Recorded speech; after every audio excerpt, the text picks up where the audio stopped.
The following is a Cruisers Motorsports exclusive. And Richard Petty is out of the Daytona 500. Speaking of people who are out of the race, perhaps it's time to remember the legendary crew chief Harry Hogg. The great driver Buddy Bretherton died here last year in a fiery crash, hitting the wall at over 195 miles an hour. I am standing in front of the Days of Thunder barn. Now, Days of Thunder was a 1990 action movie starring Tom Cruise on the NASCAR world. Yeah, if you're watching this video, you already know about the movie and you already know about this awesome filming location. I'm Jason Shoko with Cruisers Motorsports, and this is everything you need to know about the Days of Thunder barn.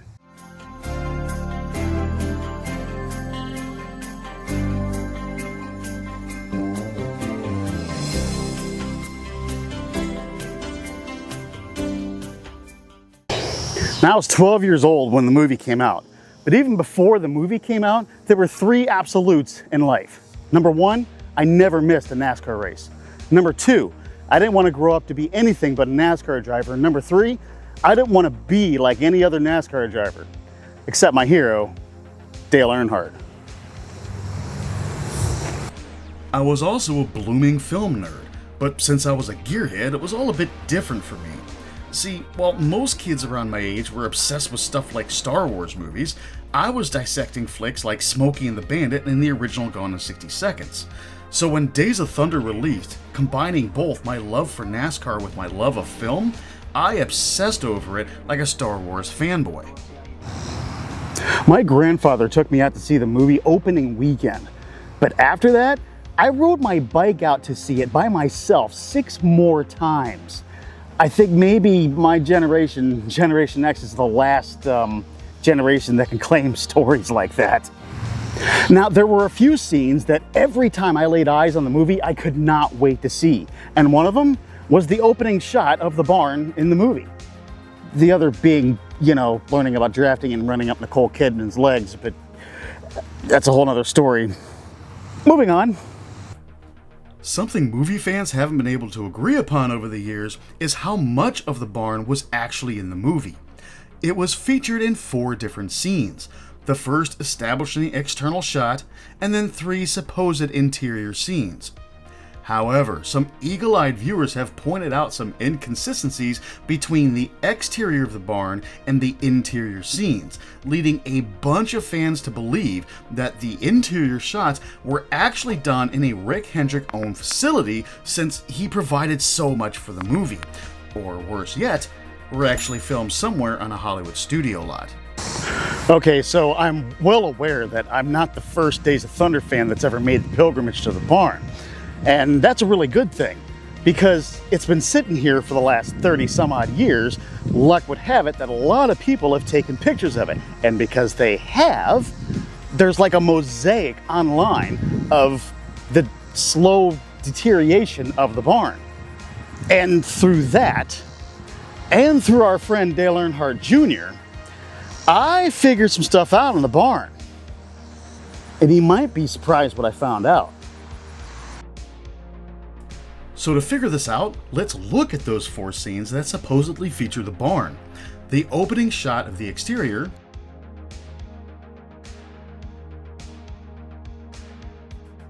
the building the car scene,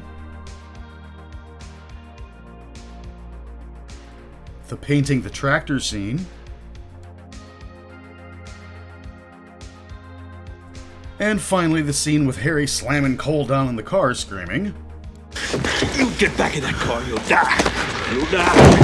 Yeah. Okay, so the opening shot of the barn, yeah, that's no brainer. But that opening shot was also a masterclass in show, don't tell filmmaking with all the cars sitting out front. Because you see, in 1990, Chevy started using the Lumina for NASCAR competition.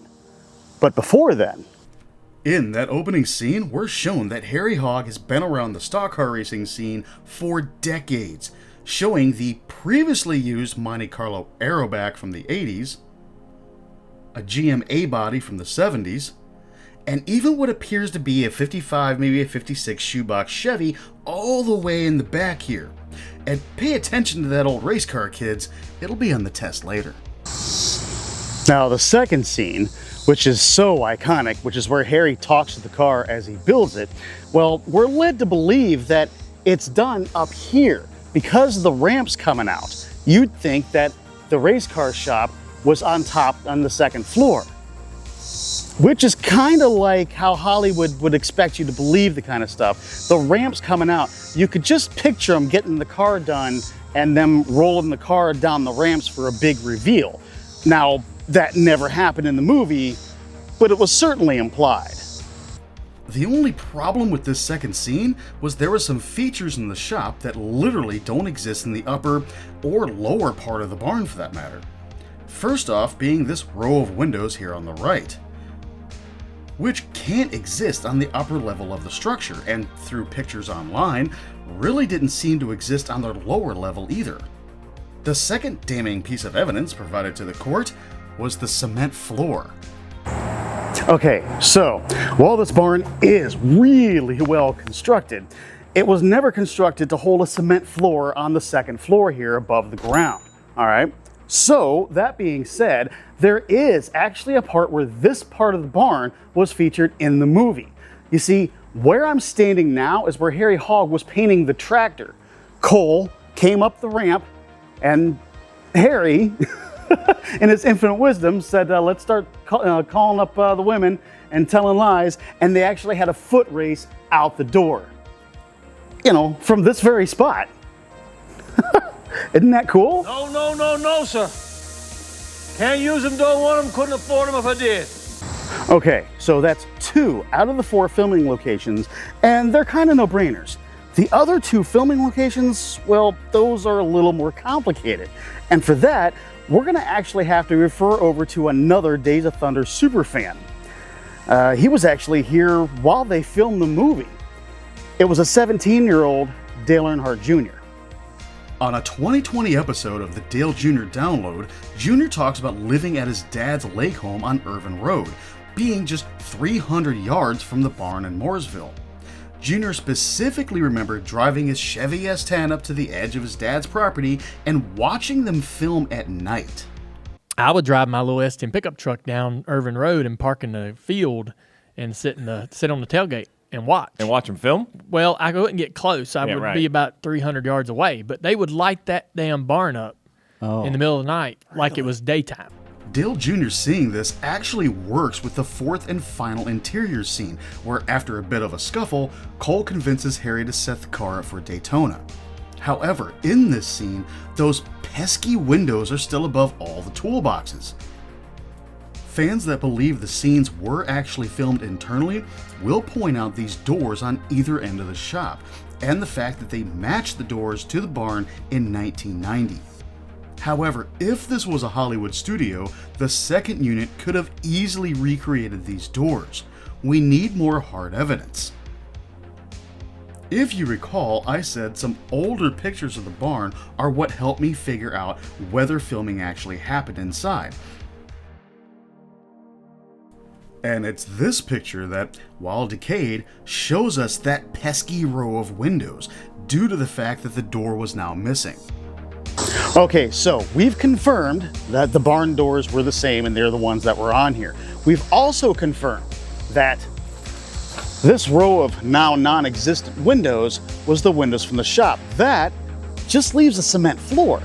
So, under 30 years worth of dirt and grime, I can confirm there is a cement pad on the side of the garage, meaning that that scene was absolutely filmed within the interior of the barn. Now, the reason why the confusion also came where you couldn't see the windows, we are way back here on the edge of the woods, on the edge of the pond, and not too many people have come back here to take pictures, so that's where the windows actually were, and that was where the confusion was, that you didn't see any of these pictures come online of the windows. However, also can confirm from here, the cement pad, even though underneath of it is actually hollowed out, and from rain it looks like, and it looks like it's actually about to wash up out of there, but it's the only part of the barn that has the cement pad underneath of it. Now, that means that we're looking right about at the center of this whole deal, and that means that the race car would have been sitting this way as Harry built it. Now that also explains why Dale Jr. saw the barn so well lit up at night. Because if you look in the movie, you can see the light coming in, but you can't see anything out of the windows, nor can you see anything out of the light of the back barn door. I'm gonna give you an engine, low to the ground, extra big oil pans will cut the wind from underneath you. That'll give you 30 to 40 more horsepower.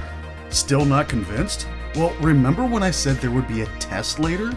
Yeah, that 50s race car near the end of the barn in the opening shot? In the fourth and final scene, when Cole opens up the door for a very short, about 2 seconds or so, you can see that car outside behind him, solidifying the fact that the scene was filmed here on location and not on a Hollywood set, and lining up with the cement floor portion of the bottom of the barn. So what's up with the barn today? Well, when it was filmed in 1990, about the only thing around it was the house next to it that Harry lived in. Now the house is gone, but everything else has moved in around it. Yeah, just by looking at the barn, you'd guess that time is its worst enemy, when in truth, its own worst enemy, much like most of the drag strips and circle tracks in this country, is urban sprawl. So there's the barn as it stands today, and finally, the mystery solved about it being an interior actual filming location. Like Days of Thunder?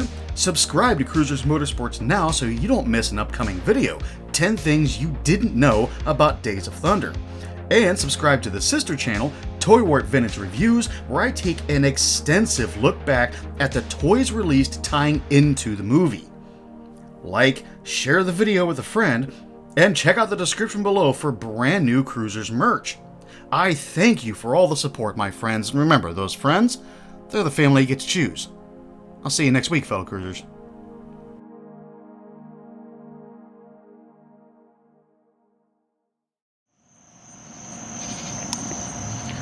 Y'all heard of Japanese inspection? Japanese inspection. See, when the Japs get in a load of lettuce they're not too sure they want to let in the country, they just let it sit in the docks till they're good and ready to look at. And then, of course, it's all gone rotten. Ain't nothing left to inspect. What I'm trying to tell you is lettuce is a perishable item. Like the Days of Thunder barn here. Now, apparently it's a thing for movie fans to come and look at the barn and take a piece of the barn home with them. Yeah, don't be that person. To paraphrase Darrell Waltrip, if you come here and take a piece of the barn, that's not being a Days of Thunder fan, that's being a Days of Thunder idiot. Don't do it. Leave the barn, leave all the pieces to it for future generations to come look at the barn. That part of the barn isn't very strong right now, and it's not too far from collapse. The property was appraised on January 1st, so we don't even know how much longer the barn's gonna be here. So leave it for future generations to enjoy.